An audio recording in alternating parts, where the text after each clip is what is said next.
बोलो जयकारा बोल मेरे श्री गुरु महाराज की जय। श्री नंगली निवासी भगवान की जय। श्री परमहंस दयाल जी महाराज की जय। श्री नंगल विहालन भगवान की जय। श्री परम गुरु भगवान की जय। जय सच्चिदानंद जी।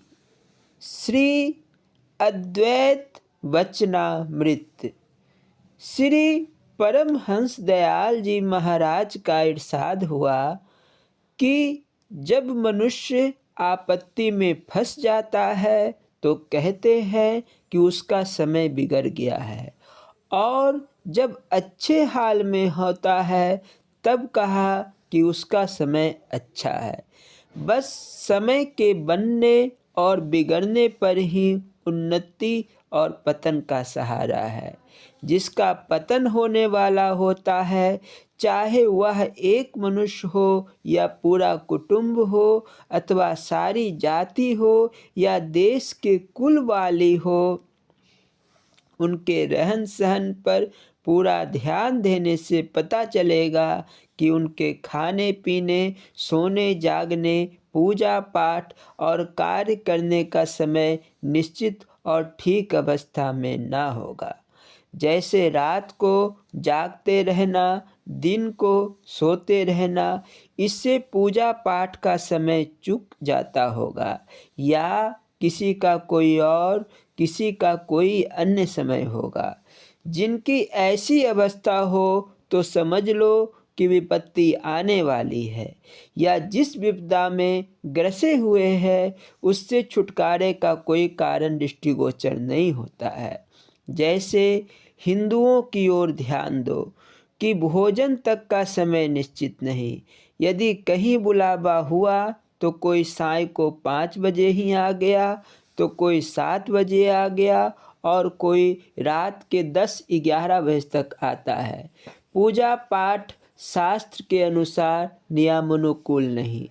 शिवरात्रि की पूजा के दिन को शिवालय में बैठकर देख लो कि प्रातः से साय तक एक एक दो दो लोग पूजा के लिए चले आते हैं।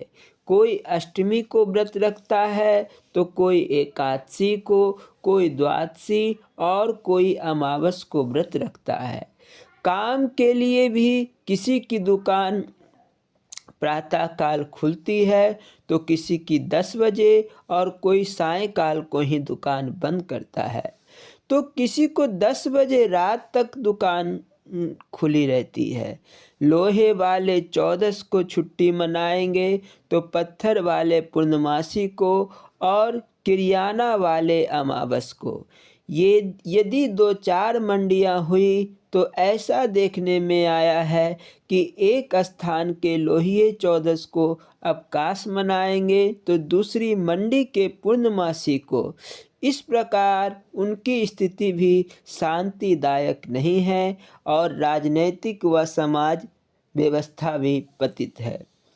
मुसलमानों में नमाज, रोज़ा आदि के जैसे समय निश्चित थे, अभी तक वैसे ही चले आ रहे हैं और उन पर दृढ़ हैं।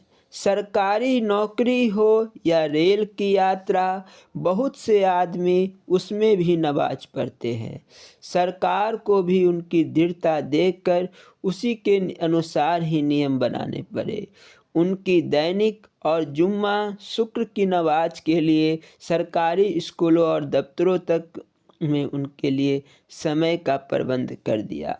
उसी प्रकार उनकी सामाजिक और राजनीतिक अवस्था भी हिंदुओं की अपेक्षा ठीक है। अब अंग्रेज़ों के समय का नियम देखो तो अचंभा होता है कि सोना, जागना, खाना पीना, खेल कूद, सवारी करना, शिकार खेलना, दुनिया और राज्य के जितने कार्य हैं सब के लिए समय कैसा निश्चित है। उसी प्रकार उन्नति और सफलता कैसे हाथ बांधे खड़ी है। पतन और गिरावट आने से पहले मनुष्य के समय का बिगड़ना उसी प्रकार आवश्यक है जैसे वर्षा होने से प्रथम मेघों का हो जाना, दिया सलाई से लेकर अग्नि के बड़े से बड़े ढेर को देखकर अग्नि का प्रकाश होने से प्रथम धुआं आवश्यक है, उसी प्रकार उन्नति से पहले समय का निश्चित होना, उस पर दृढ़ता से चलना और रहना परम आवश्यक है। बोलो जयकारा बोल मेरे श्री गुरु महाराज की जय। श्री स्वरूप दर्शन पाठ समाधि पाद। बोलो जयकारा बोल मेरे श्री गुरु महाराज की जय।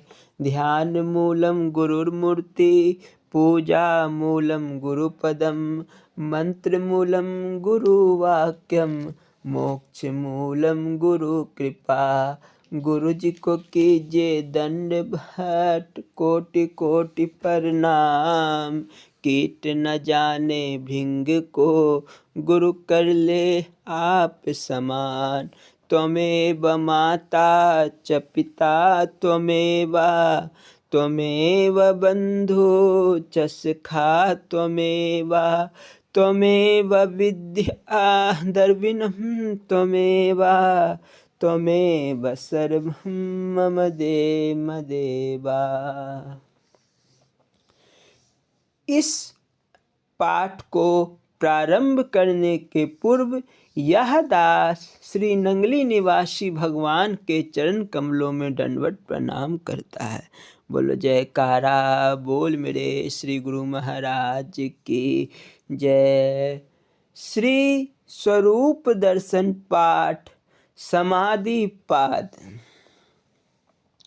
महाप्रभु दाता दीन दयाल जी के परम उपासक और अनन्य प्रेमी श्री स्वामी रामानंद जी सत्यार्थी जब पहली बार सतगुरु दर्शन के लिए चकोरी आश्रम आए थे तो उनके मन में कुछ शंकाएं थी। उन्होंने 7 प्रश्न एक कागज पर लिखकर अपने जेब में रखे थे। उनके मन में यह संकल्प था, यदि मेरे बिना पूछे ही मुझे इन सवालों के जवाब मिल गए तभी मैं हुजूर को पूर्ण सतगुरु मानूंगा। श्री इष्टदेव भगवान ने उन प्रश्नों के उत्तर बिना पूछे ही सत्संग में दे दिए। अब उसी परम कल्याणकारी सत्संग का वर्णन शुरू होता है। इसे श्रवण करके सच्चा आनंद प्राप्त कीजिए। श्री नंगली निवासी भगवान जी के आज 7वें प्रश्न पर हम आएंगे। पहले से 6ठे प्रश्न पर हम एक बार प्रकाश डालते हैं। पहला प्रश्न था मन का के स्वरूप से। दूसरा प्रश्न जीवात्मा ब्रह्म और प्रकृति के लक्षण से था। तीसरा प्रश्न सगुण तथा निर्गुण भक्ति से था। चौथा प्रश्न ध्यान की विशेषता से था। पांचवा प्रश्न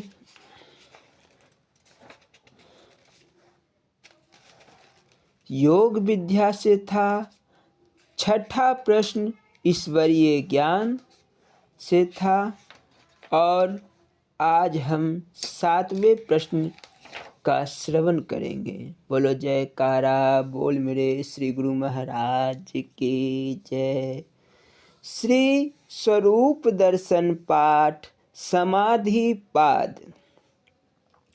अपने सत्संग को जारी रखते हुए श्री महाराज जी ने कहा, अब मुझे जिज्ञासु के 7वें प्रश्न का समाधान करना है और जिज्ञासु का यह प्रश्न समाधि के विषय में है। अब इसके मन में यही संकल्प है कि विचार समाधि अर्थात संकल्प समाधि और निर्विकल्प समाधि क्या है। गुरुमुख प्रेमी समाधि नाम है भली प्रकार ध्यान में मग्न होने का। जब कोई भी जिज्ञासु अपनी चित्त वृत्तियों को चारों ओर से समेटकर एक ही ध्यान विशेष में मग्न हो जाता है और उसे अपने ध्येय के बिना कोई ध्यान नहीं रहता, तो अपने ध्येय में मग्न हो जाने पर उसे बाहर का कोई शब्द तक नहीं सुनाई देता। ना वह यह देख पाता है कि मेरे चारों ओर क्या हो रहा है, अपना लक्ष्य ही उसके सामने होता है, अर्थात अपना ध्यान में प्रविष्ट होकर अपनी शुद्धि बुद्धि भूल जाता है। तो देखने वाले कहते हैं कि यह तो समाधि लगाए बैठा है। कई बार तुमने देखा होगा कि जब कोई मनुष्य अपने विचारों में मग्न हो, यहाँ तक कि उसे अपने विचार के अतिरिक्त कोई भी बात सुझाई ना दे, उसके सामने कई शब्द भी उसके सामने होते रहें, तो वह सुन नहीं सकता, क्योंकि जब तक हम किसी और ध्यान ना दें, हमें कुछ ज्ञान नहीं होता। तो यह सिद्धांत हमें मानना पड़ेगा कि जिस ओर हम ध्यान देंगे उसी वस्तु का ज्ञान होगा और का नहीं, क्योंकि सभी इंद्रियां जिस ओर प्रवृत्त होगी उसी का ज्ञान होगा। तो यह बात स्पष्ट हो जाती है कि एक ही ध्यान में सभी इंद्रियां और उसके विषय एक ओर सिमट जाते हैं। यही विचारधारा इंद्रियों के कर्म को और ध्यान को अपने बस में कर लेती है। अब जब हम अपने विचारों को अपने इष्ट देव के ध्यान और स्तुति में मगन कर लेते हैं, तो उस समय परम वैराग्य और प्रेमा भक्ति का उत्पन्न हो जाना अनिवार्य है। और यही वैराग्य तथा प्रेमा भक्ति ध्यान समाधि अथवा मन की एकाग्रता का मूल कारण है। इनमें प्रेम एक ऐसी शक्ति है जिसके पास मन को बस में कर लेने की अथाह बल है। प्रेम की अधिकता बुद्धि को भी अपने पास फटकने नहीं देती। कर्मेंद्रियों का कर्म तो दूर की बात है, प्रेम की भावना से अपने विचारों को स्थिर कर लेने का नाम विचार समाधि है। इसी को संकल्प समाधि अथवा संप्रज्ञात समाधि कहते हैं। यही संप्रज्ञात समाधि असंप्रज्ञात समाधि की सीढ़ी अथवा आधारशिला है। मन की इस अवस्था को विचार ज्ञान कहते हैं। आपने कभी देखा होगा कि कई भक्त शब्द कीर्तन और भजन में कई बार इतने मगन हो जाते हैं कि उनको अपने तन की शुद्धि बुद्धि नहीं रहती। उनकी आंखों से आंसुओं की धारा बहने लगती है। प्रेम का अथाह सागर उनके हृदय में ठाठे मारने लगता है। वे प्रेम के सागर में डूब जाते हैं। तो प्रेम सागर की इस तह में पहुंचकर उन्हें जिस आनंद की प्राप्ति हो सकती है, उसका सीमा वर्णन नहीं की जा सकती। इस आनंद को वही जान सकते और समझ सकते हैं, परंतु वर्णन नहीं कर सकते। भाई, अनमोल मोती प्राप्त करने के लिए तो सागर की तह में जाना पड़ता है। सागर की सतह पर तो मोती नहीं होते।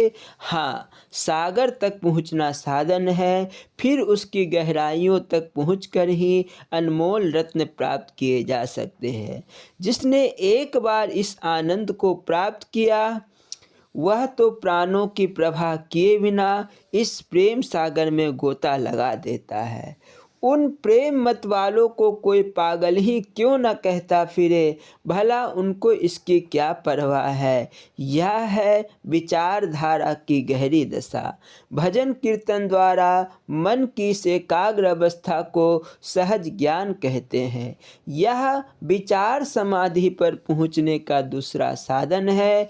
इससे तनिक और आगे चलो। भजन और कीर्तन कर्मेंद्रियों द्वारा किया जाता है, और ज्यों ज्यों हम कर्म करते जाते हैं, कर्म का प्रभाव हमारे मन पर पड़ जाता है। जिस प्रकार लोहार के हथौड़े की एक चोट लोहे के पतरे को चौड़ा करने में समर्थ होती जाती है, इसी प्रकार कर्म का एक एक अंग अपने विचारों में ज्ञान की उत्पत्ति का कारण बन जाता है। इसी कर्म के प्रभाव से मन निर्मल होता जाता है और विचारों का समय इकट्ठा होते जाता है।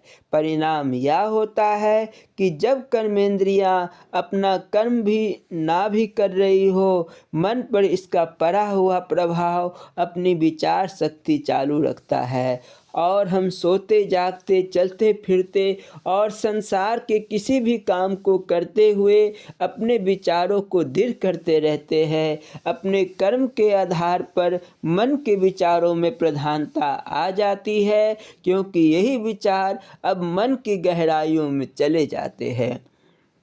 अब साधक का कर्म आदत का रूप धारण कर लेता है। धीरे धीरे कर्म छूटता जाता है और ज्ञान पक्का हो जाता है। परंतु याद रहे कि कर्म छोड़ा नहीं जाता। उत्कृष्ट ज्ञान की दृढ़ता में स्वयं आलोप हो जाता है। अब इस अवस्था में साधनों के कर्ता याद नहीं रहता, वह क्षण भर में अपनी नीचे वाली बैठक में चला जाता है। अब तुम स्थूल कर्म से हटकर सूक्ष्म कर्म अर्थात विचारों के संसार में आ गए।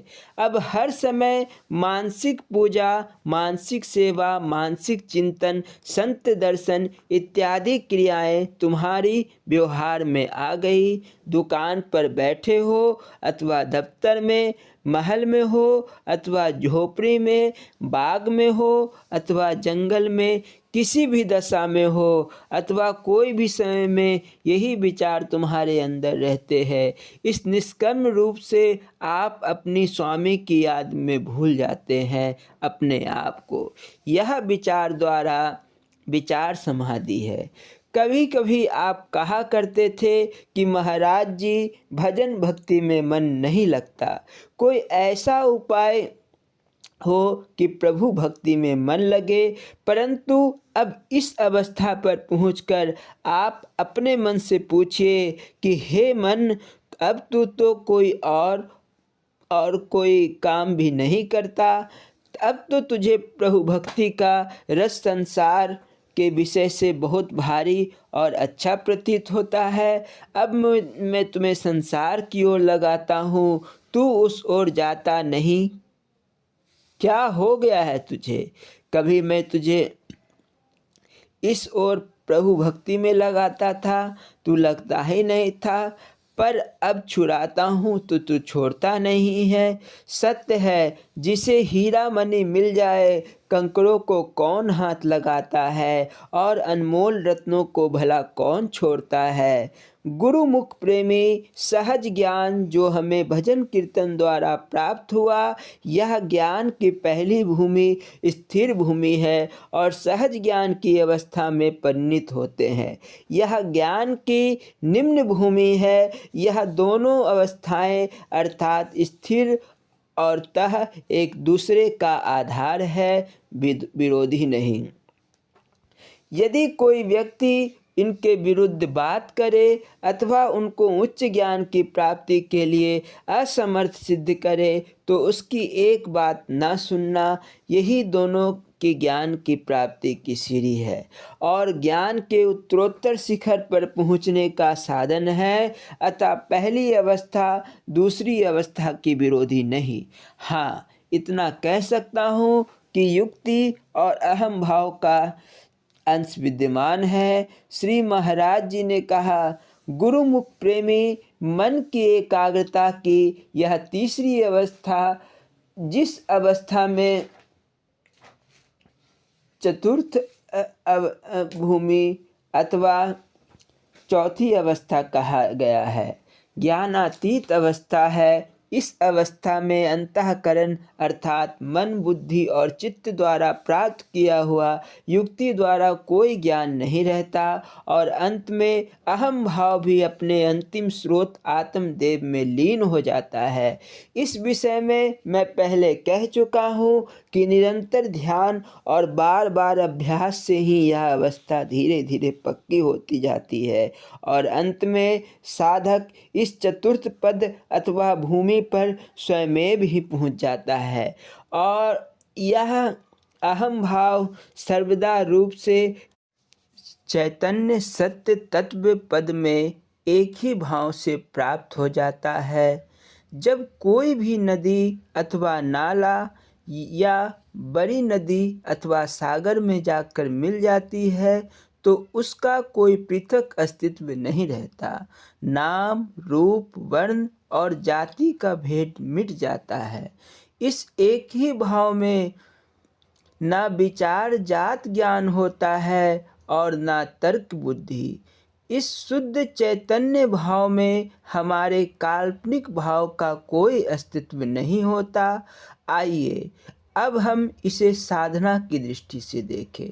साधक को चाहिए कि चित्त में उठने वाली विचार तरंगों को सामूहिक रूप से बंद करके ध्येय वृत्ति में लीन हो जाए और त्रिकुटी मध्य में अंतरीप नेत्र से अपने ध्येय रूप से चैतन्य सत्ता में देखे। दर्शन क्रिया के लिए केवल यह दोनों चर्म चक्षु पर्याप्त नहीं बल्कि अंतर्गत दृष्टि के लिए एक तीसरी आँख की आवश्यकता है और यह है ज्ञान नेत्र। इसी ज्ञान चक्षु से दर्शन क्रिया युक्त समाधि में प्राप्त होती है और जब जब निष्कर्म रूप होकर अंतर्गत ध्यान में मग्न हो जाता है तो दिव्य नेत्र की ज्ञान शक्ति अपनी दर्शन क्रिया में मग्न हो जाती है। सिमरन रहे कि समाधि की यह अवस्था शून्य अवस्था नहीं होती बल्कि ज्ञान नेत्र इसी प्रकार दर्शन किया करता है जिस प्रकार हम संसार में चर्म चक्षुओं से काम लेते हैं। इसी प्रकार दिव्य नेत्रों द्वारा चर्म चक्षुओं का आभास होता है और सुरती इन दृश्यों में दिव्य विभूतियों को देखते हुए आनंदित हो जाती है। इन दिव्य लोकों के दिव्य दृश्य जो हम यह दिव्य नेत्रों से देखते जा रहे हैं अद्भुत और आनंद रूप है, परंतु यह भी सांसारिक वैराग्य के समान परम वैराग्य की आवश्यकता है। अतः ज्ञान, भक्ति और वैराग्य को इस अवस्था में भी हाथ से न छोड़िए। इस शुद्ध माया से भी परे परम वैराग्य द्वारा अपनी उत्कृष्ट अभिलाषा से हमने परम तत्व को प्राप्त करना है। इस शुद्ध माया के जाल में भी उलझ गए तो हमको परम तत्व की प्राप्ति भी न होगी। साधक को इस मार्ग में कई ऐसी आत्माएं देखने में आती है जो शुद्ध माया के जाल में फंसी हुई है। इनको भी छुड़ाकर आगे ले जाइए। हमारा परम आदर्श परम तत्व को प्राप्त करना है। मलिन माया को तो हमने पहले ही छोड़ चुके हैं। अब इस शुद्ध माया से भी दिल लगाना ठीक नहीं तो हम अपनी मंजिल से भटक जाएंगे। इसी प्रकार हम शुद्ध माया में फंसते गए तो हमें परम पथ पर पहुंचने के लिए कई जन्मों तक प्रतीक्षा करनी पड़ेगी। यदि परम वैराग्य से सभी उलझनों को काटते छाटते चले गए तो सभी हम मोक्ष पथ को प्राप्त कर लेंगे। इसीलिए योग भ्रष्ट होने से बचो। यदि मलिन माया लोहे की बेरी है और शुद्ध माया सोने की बेरी है, परंतु जहाँ तक बंधन का संबंध है दोनों में कोई अंतर नहीं। इसलिए मान और आदि शुद्ध भावों को का भी त्याग सर्वथा आवश्यक है। जैसे स्त्री, धन, पुत्र आदि का मोह मलिन माया भी बाधक है। कमल पत्र के समान निर्लेप रहने के लिए परम वैराग्य की आवश्यकता है। जिस प्रकार मैं पहले सहज ज्ञान और विचार जाता ज्ञान के संबंध में पहले कह चुका हूँ, इसी प्रकार सहज समाधि है। सहज समाधि द्वारा अनेक जन्मों के कर्म बंधन कटते जा रहे हैं। धीरे धीरे योग युक्त पुरुष जो सर्व पापों से जो उसने जन्म जन्मांतरों में किए हैं निष्पाप और शुद्ध होता जाएगा। सुरति भी अति सूक्ष्म होकर दिव्य लोकों में गमन करती जाएगी, क्योंकि अधिक से अधिक दिव्य लोकों अर्थात अवरुद्ध लोकों को जाने के लिए सूक्ष्म से सूक्ष्म और अति निर्मल सुरति की आवश्यकता है। वह जब तक अति निर्मल व सूक्ष्म ना होगी अपने स्रोत में ना जा सकेगी, क्योंकि अंत में तो यह अविनाशी अंश है जो जीव रूप में परिणित है। सहज समाधि की इस अवस्था में वह अनुभव और दृश्य दिखाई देते हैं जो मन बुद्धि की सीमा से परे है और जिन्हें मानवीय शक्ति बुद्धि द्वारा नहीं समझ सकती। यहाँ कितने ही गुप्त भेद दृष्टिगोचर होते हैं जो मन बुद्धि द्वारा कभी स्वप्न और कल्पना में भी नहीं आ सकते। वह अद्भुत और आश्चर्यजनक सृष्टि देखने में आती है कि बुद्धि चकित हो उठती है। सहज समाधि राजयोग के अंतर्गत है, इसीलिए इसका अधिक विस्तार करना उचित नहीं। यही योग आचार्य का कथन है। बोलो जयकारा बोल मेरे श्री गुरु महाराज की जय। श्री नंगली निवासी भगवान की जय। स्वामी हीरानंदपुरी जी महाराज जी की लीला संस्मरण एवं अमृत प्रवचन। बोलो जयकारा बोल मेरे श्री गुरु महाराज की जय।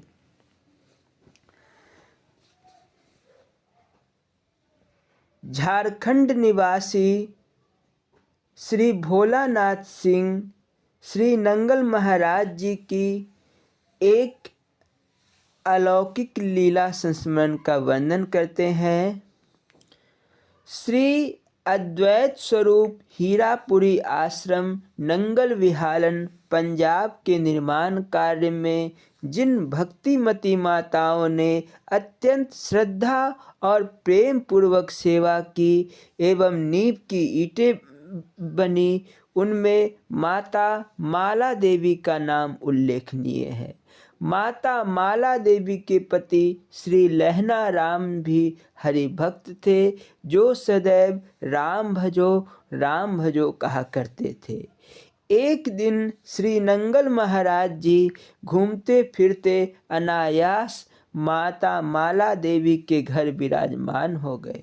अपने आगमन की सूचना देने के निमित्त श्री महाराज जी ने घर के दरवाजे पर खड़े होकर राम भजो के शब्द उच्चारित करते हुए आंगन में पदार्पण किया।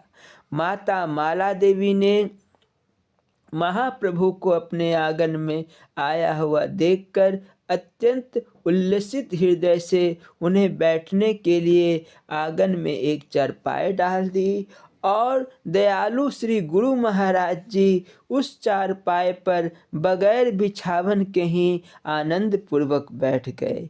इसी क्षण माता ने एक बर्तन उठाया तथा यह कहते हुए बाहर चली गई, तू यहाँ बैठ, मैं भैंस का दूध दोहकर अभी ला रही हूँ। साथ ही माता ने यह भी कहा, हाँ जरा चूल्हे का भी ध्यान रखना। इतना कहकर वह माता बाहर चली गई। इधर श्री महाराज जी ने आंगन में जलते हुए चूल्हे की ओर दृष्टिपात किया। चूल्हे पर मिट्टी की हांडी रखी हुई थी जिसमें कुछ पक रहा था। आपने चारपाई से उठकर देखा तो हांडी में साग पक रहा था। बगल में पड़े हुए कपड़े को हाथ में लेकर महाप्रभु ने हांडी नीचे उतार दी तथा वहीं पर रखा हुआ मक्के के आटे को उसमें डालकर साग के साथ घोटना शुरू कर दिया। अद्भुत है भक्त और भगवान की आत्मीयता। कहाँ तो उस माता ने केवल चूल्हे की निगरानी के लिए प्रभु से और प्रभु ने साग में आटा मिलाकर उसे घोटना भी शुरू कर दिया। जब कुछ देर बाद उस माता ने दूध लेकर आंगन में प्रवेश किया तो देखा कि उसके इष्ट देव साग आटा घोट रहे हैं। वह बहुत घबराई और कहने लगी, मैंने तो तुझे यह काम करने को नहीं कहा था। मैं तो पापी हूँ, तू मेरे घर का काम करके मुझ पर बोझ मत लाद। फिर माता ने अपने हाथों से श्री महाराज जी को उठाकर छोटे बालक की भांति पुनः चारपाए पर बिठा दिया एवं गदगद कंठ से बोल पड़ी, अब यहाँ बैठ जा और अपने हाथ का बनाया हुआ भोजन खा कर जाना। श्री महाराज जी एक सरल बालक की तरह चुपचाप बैठ गए। माता ने मक्के की रोटी बनाई और गर्म साग में लाल मिर्च तथा मक्खन मिलाकर सरकार के सम्मुख भोग लगाने के लिए प्रस्तुत किया। भोजन परोसकर वह पुनः रोटी पकाने लगी। माता रोटी बनाती जा रही थी और यह भी कह रही थी कि रोटी और ले लेना, साग चाहिए तो मांग लेना। श्री महाराज जी अत्यंत प्रसन्न चित्त से भोग लगाने लगे। इसी बीच माता ने फिर कहा, अब खूब पेट भर खा लो, यहाँ से जाकर फिर किसी दूसरे के घर मत खाना। जी भर खाना खाने के बाद जिधर इच्छा हो उधर जाना। महाप्रभु की कैसी लीला! कहीं हजार प्रार्थना करने पर भी दर्शन देने के लिए नहीं जाते और इधर उस भोली भाली माता के घर स्वयं पधार कर साग रोटी का भोग लगा रहे थे। धन्य थी वह माता भी जिसने प्रभु को छोटे बालक की तरह यह कहा कि जी भरकर खा लो, फिर किसी दूसरे के घर मत खाना। श्री महाराज जी ने भी एक दो बार रोटी साग मांगा और उन्होंने माता को आश्वासन दिया कि वे आज फिर दूसरे के घर जाकर खाना नहीं खाएंगे। भोले भाव रिझे रघुराई। बोलो जयकारा बोल मेरे श्री गुरु महाराज की जय। स्वामी हीरानंदपुरी जी महाराज जी के अमृत प्रवचन। बोलो जयकारा बोल मेरे श्री गुरु महाराज जी की जय। यह प्रवचन प्रारंभ करने के पूर्व यह दास स्वामी हीरानंदपुरी जी महाराज जी के चरण कमलों में दंडवत प्रणाम करता है। बोलो जयकारा बोल मेरे श्री गुरु महाराज जी की जय। स्वामी हीरानंदपुरी जी महाराज जब अपने प्रवचनों को प्रारंभ करते थे तो प्रारंभ करने के पूर्व हरिओम की ध्वनि लगवाते थे। बोलना जी, हरिओम हरिओम हरिओम। ओम सच्चिदानंदाय नमः। परा विद्या अधिकारी। यदा चर्मवदाकाशं वेष्टयन्ति मानवा तदा देवमा विज्ञाया दुःखास्यान्तो भविष्यति। श्वेताम्बरोपदेश अध्याय 6 मंत्र 20। अर्थ, जब मनुष्यगण आकाश को चमड़े की भांति लपेट सकेंगे तब उस परम देव परमात्मा को बिना जाने भी दुख समुदाय का अंत हो सकेगा। यह उपदेश श्वेताश्वर ऋषि का है। यह श्वेताश्वर नामक ऋषि तप के प्रभाव से और परम गुरुदेव परमेश्वर की कृपा से ब्रह्म को जान सका। तब उसने ऋषि समुदाय से सेवित परम पवित्र इस ब्रह्म तत्व के आश्रम के अभिमान से अतीत अधिकारियों को उत्तम रूप से उपदेश दिया। यह परम रहस्यमय परमेश्वर के ज्योतिमय स्वरूप का परोक्ष ज्ञान पूर्व काल में भी वेद के अंतिम भाग उपनिषदों में भली भांति वर्णित हुआ था। भाव यह कि इस ब्रह्म ज्ञान आध्यात्म विद्या की परंपरा कल्पांतर से चली आती है। यह कोई नवीन बात नहीं है। यह विद्या गुरु परंपरा है, गुरु के हृदय से शिष्य के हृदय में प्रवृत्त होती है। इसीलिए उपनिषद कहता है कि इस अध्यात्म विद्या का उपदेश किसे दिया जाए और किसे ना दिया जाए, ऐसी जिज्ञासा होने पर कहते हैं कि जिसका अंतःकरण विषय वासना से शून्य होकर सर्वथा शांत ना हो गया हो, ऐसे मनुष्य को इस रहस्य का उपदेश नहीं देना चाहिए। जो अपना पुत्र ना हो अथवा शिष्य ना हो, उसे भी नहीं देना चाहिए। तात्पर्य यह है कि जो सर्वथा शांत चित्त हो, ऐसे अधिकारी को देना चाहिए, अथवा जो अपना पुत्र या अधिकारी शिष्य हो, उसे देना चाहिए, क्योंकि पुत्र और शिष्य को अधिकारी बनाना पिता और गुरु का ही काम है। वह पहले से ही अधिकारी हो, यह नियम नहीं है। इस अध्यात्म विद्या का अधिकारी वह ही हो सकता है जिसकी परम देव परमेश्वर से परम भक्ति होती है, तथा जिस प्रकार परमेश्वर में श्रद्धा भक्ति होती है, उसी प्रकार अपने सतगुरु में भी होती है। उस उत्तम अधिकारी महात्मा मनस्वी पुरुष के हृदय में यह बतलाए हुए रहस्य अर्थ प्रकाशित होते हैं, अर्थात परमेश्वर के प्रकाश स्वरूप का भली प्रकार प्रत्यक्ष होता है। इसीलिए अधिकारी जिज्ञासु शिष्य को पूर्ण श्रद्धालु और भक्त बनाना चाहिए। जिसमें पूर्ण श्रद्धा और भक्ति है, उसी महात्मा के हृदय में यह परमेश्वर का छिपा हुआ गुर ज्योतिमय स्वरूप प्रकाशित होता है। इसी विषय पर इसी श्वेतास्वरोपनिषद के अध्याय 6 मंत्र 23 में इस प्रकार कहा है।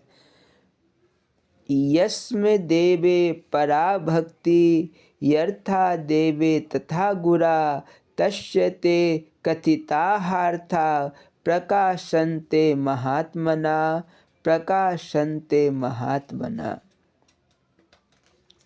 बोलो जयकारा बोल मेरे श्री गुरु महाराज की जय। हरिओम तत्सत। स्वामी परम ज्ञानानंद पुरी जी महाराज जी की लीला संस्मरण एवं अमृत प्रवचन। बोलो जयकारा बोल मेरे श्री गुरु महाराज की जय।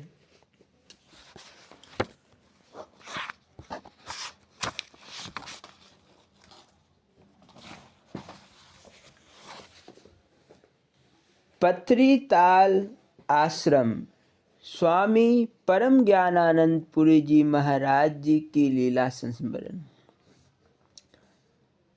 श्री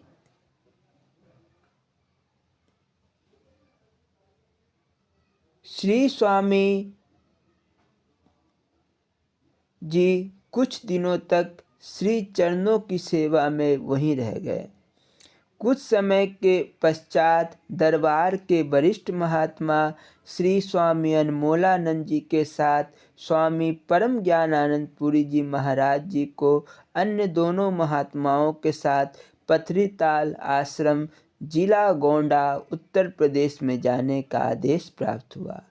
ट्रेन से यात्रा करनी थी। श्री स्वामी परम जी ने महात्मा जी से टिकट लेने को कहा, तो महात्मा जी ने कहा, संसार की सारी गाड़ियों गुरु महाराज जी का है, इसलिए टिकट की आवश्यकता नहीं है। कोई टीटी हम लोगों से टिकट नहीं मांगेगा। गाड़ी में जब टीटी आया तो उसने सबों का टिकट चेक किया, किंतु इन सबों से टिकट नहीं मांगा। तब स्वामी परम जी के भोले मन में यह बात बैठ गई कि निश्चित रूप से सारी गाड़ियाँ गुरु महाराज जी की ही है और अब टिकट लेने की आवश्यकता कभी नहीं होगी। पहले ये लोग सीतापुर स्टेशन पर रेलगाड़ी से उतरे, फिर सीतापुर से गोंडा तथा गोंडा से पथरीताल आश्रम में अगहन महीने की अंधेरी रात में लगभग 8-9 बजे पहुँचे। श्री स्वामी अनमोलानंद जी ने आश्रम के पास जाकर अलख जगाया, फिर श्री गुरु महाराज जी का जयकारा लगाया। जयकारा सुनकर एक काला कलूठा व्यक्ति कंबल ओढ़े बाहर आया और स्वामी जी से गला लगकर मिला। स्वामी परम जी के भोले मन में यह बात आई कि लगता है यह गरूर है और स्वामी जी को लेकर उड़ जाएगा। इस डर से उन्होंने उस व्यक्ति को पीछे से कसकर पकड़ लिया। तब उस व्यक्ति ने कहा कि ठहरो, हम तुमसे भी मिलते हैं, सामने से मिलो। तब स्वामी परम जी ने समझा कि अरे यह तो आदमी है। वह काला व्यक्ति और कोई नहीं बल्कि स्वामी अलेपानंद जी थे। इस प्रकार स्वामी परम जी इसी पथरीताल आश्रम में कुछ दिनों तक साधनारत रहे। बोलो जयकारा बोल मेरे श्री गुरु महाराज की जय। स्वामी परम ज्ञानानंद पुरी जी महाराज जी के अमृत प्रवचन। बोलो जयकारा बोल मेरे श्री गुरु महाराज की जय। परमपुरी आश्रम दिनांक 23/2/1982। इस पाठ को प्रारंभ करने के पूर्व यह दास स्वामी परम ज्ञानानंद पुरी जी महाराज जी के चरण कमलों में दंडवत प्रणाम करता है। बोलो जयकारा बोल मेरे श्री गुरु महाराज की जय। आत्म कल्याण की जिज्ञासा को लेकर आए हुए सज्जनों, बोलना हरिओम हरिओम हरिओम। प्रेमियों, जिन लोगों ने यह समझ लिया कि हमें एक दिन यहाँ से जाना अवश्य है और इस संसार को यहीं छोड़ जाना है, साथ कुछ भी जाने वाला नहीं है, उसकी उन्नति का रास्ता खुल चुका है। दयनीय स्थिति तो उनकी है जिन्हें दुनिया ने इतना फंसा रखा है कि उन्हें आगे की बात सोचने तक का मौका नहीं है। उन्हें यह भी भूल गया कि उनके जीवन का ध्येय क्या है। वे पूरी तरह संसार में लिप्त है। लेकिन जो साधक है उन्हें प्रतिदिन यह सोचना चाहिए कि जो वे कर रहे हैं उससे उनकी मंजिल तय होगी या नहीं। जीवन का एकमात्र ध्येय ईश्वर को प्राप्त करना है। यह ईश्वर साधन सिद्ध नहीं, कृपा सिद्ध है। सोई जानत देही जेहि देही जनाई। उसे वही जान सकता है जिसे वह जना देना चाहता है।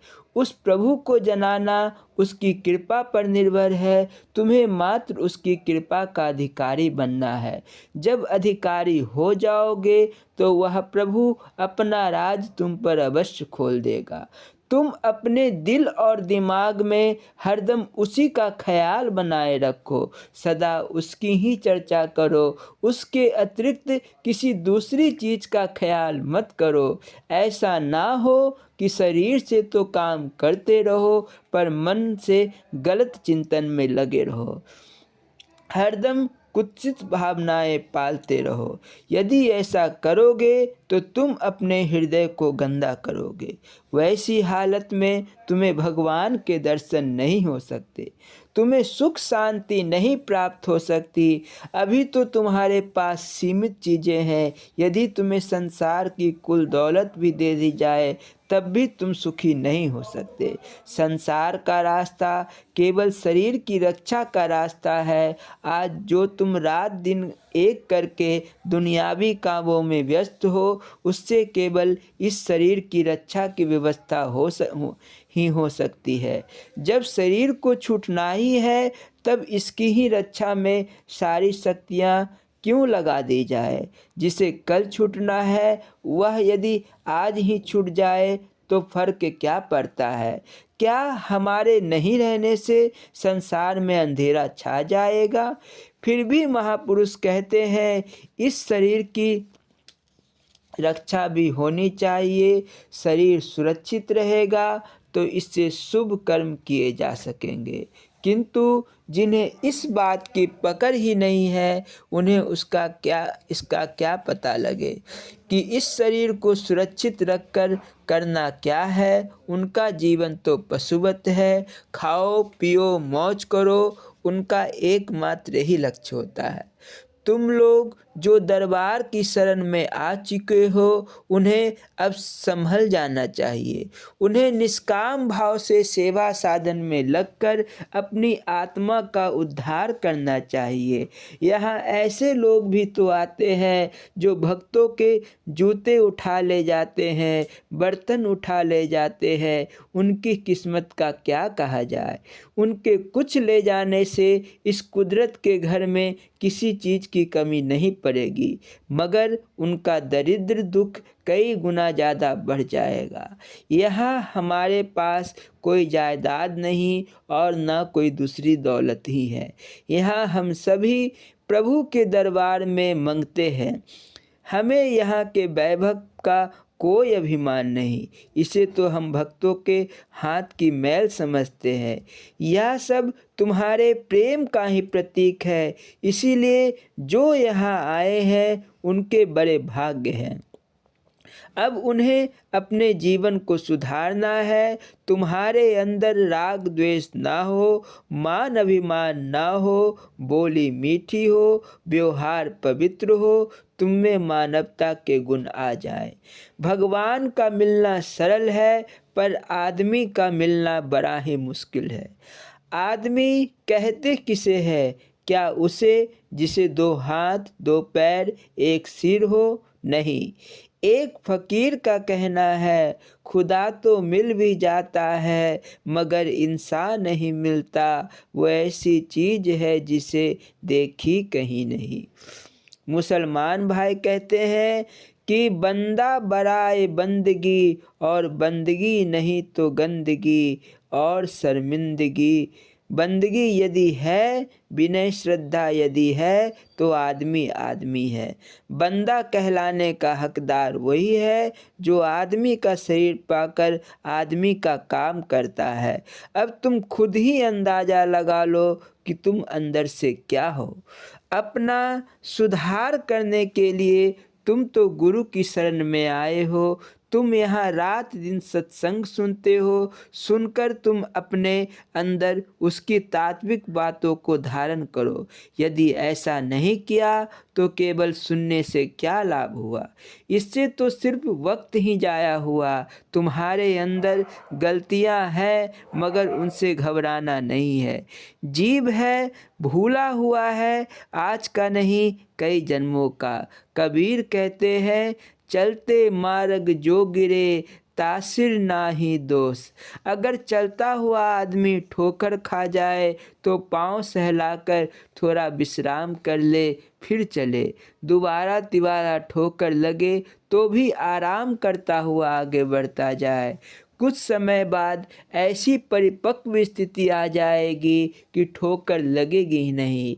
अब यदि तुम यह सोचो कि गलतियां हो ही नहीं तो यह कैसे संभव है?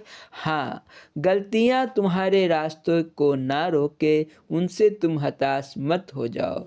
तुम जो भी काम करो प्रभु का स्मरण करके करो। जिस किसी से बोलो अत्यंत प्रेम पूर्वक बोलो। मीठा बोलने में कुछ दाम तो नहीं लगता। वशीकरण यह मंत्र है, तब दो वचन कठोर। तुम अपने अंदर का हिसाब लगा लो। मैं बाहरी दिखावा पसंद नहीं करता। तुम्हारा हृदय पाक बने, क्योंकि बनना बिगड़ना तो हृदय के कारण ही होता है। तुम भीतर से स्वच्छ बनो, भीतर से साधु बनो, दिखावे की साधुता किसी काम की नहीं। यदि तुम मेरे उपदेशों को समझो और उन पर चलना शुरू कर दो तो तुम्हारा घर भी आश्रम बन सकता है। मैंने तो पहले ही तुम्हारा तन मन और धन ले लिया है। यदि इस प्रतिज्ञा को हृदय से अमल करोगे तो बेड़ा पार है। यदि तुम अपना कल्याण चाहते हो तो अपनी गलत आदतों को छोड़ दो। यदि ऐसी आदतों को छोड़ोगे ही नहीं तो क्या किया जा सकता है। तुम्हारी तो केवल राहबरी की जा सकती है, तुमसे जबरन कुछ नहीं कराया जा सकता। किसी को अपने बस में करना चाहते हो तो अपनी ज़बान से कठोर वाणी बोलना छोड़ दो। अपने व्यवहार को शुद्ध करो और जीवन को उठाओ। जीवन तभी उठेगा जब भगवान का नाम जपोगे। लोग पचासों जगह तरह तरह की ख्वाहिशें ले लेकर अपनी नाक रगड़ते चलते हैं। बेकार सिर पटकने से क्या लाभ है। तुम अपने हृदय को शुद्ध करो और उसे प्रभु प्रेम से सरोबार कर दो। इसके बाद तुम जो इच्छा करोगे वही होगा। भगवान को कल्प वृक्ष कहा गया है। इस वृक्ष का यह गुण होता है कि उसके नीचे बैठकर जो भी इच्छा की जाती है वह पूरी होती है। तो भगवान को हृदय में लाते ही तुम्हारी सारी इच्छाएं स्वतः पूरी होने लगेगी। उस गुरु भक्त अमरू का किस्सा तो शायद तुम जानते होगे। वह अपने गुरु जी के स्नान के लिए जल लाने 4 मील उल्टे पांव जाता था। उल्टा इसलिए जाता कि गुरु जी की तरफ पीठ ना हो जाए। एक दिन रात में खूब वर्षा हुई और उसी अंधेरी रात में पानी ला रहा था। पाँव फिसल गए, वह फिर एक जगह गिर गया। किसी ने आवाज़ सुनी तो अपनी औरत से पूछा, यह कैसे आवाज़ है।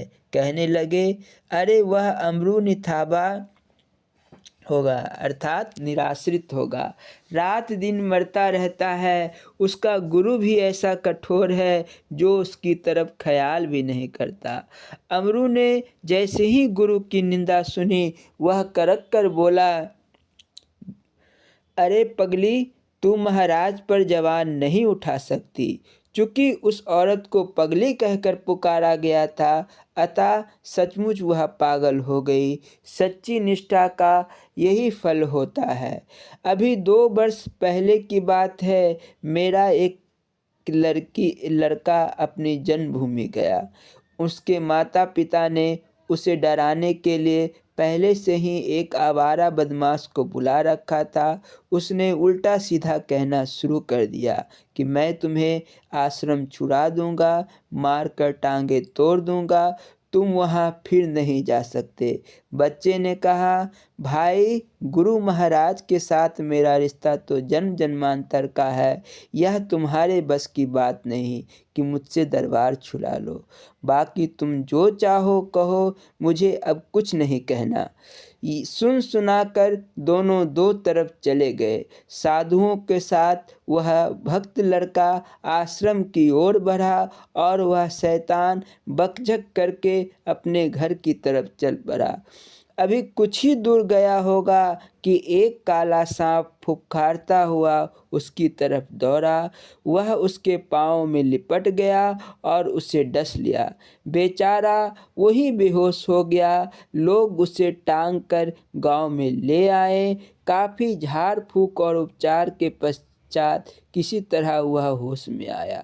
अब वह पछता रहा था कि उसने नाहक ही एक साधु लड़के को भला बुरा कहा है। उसे उसी की सज़ा मिली है। मन ही मन उसने भगवान से प्रार्थना की कि वे उसे बचा ले ताकि वह जाकर उससे माफ़ी तो मांग ले।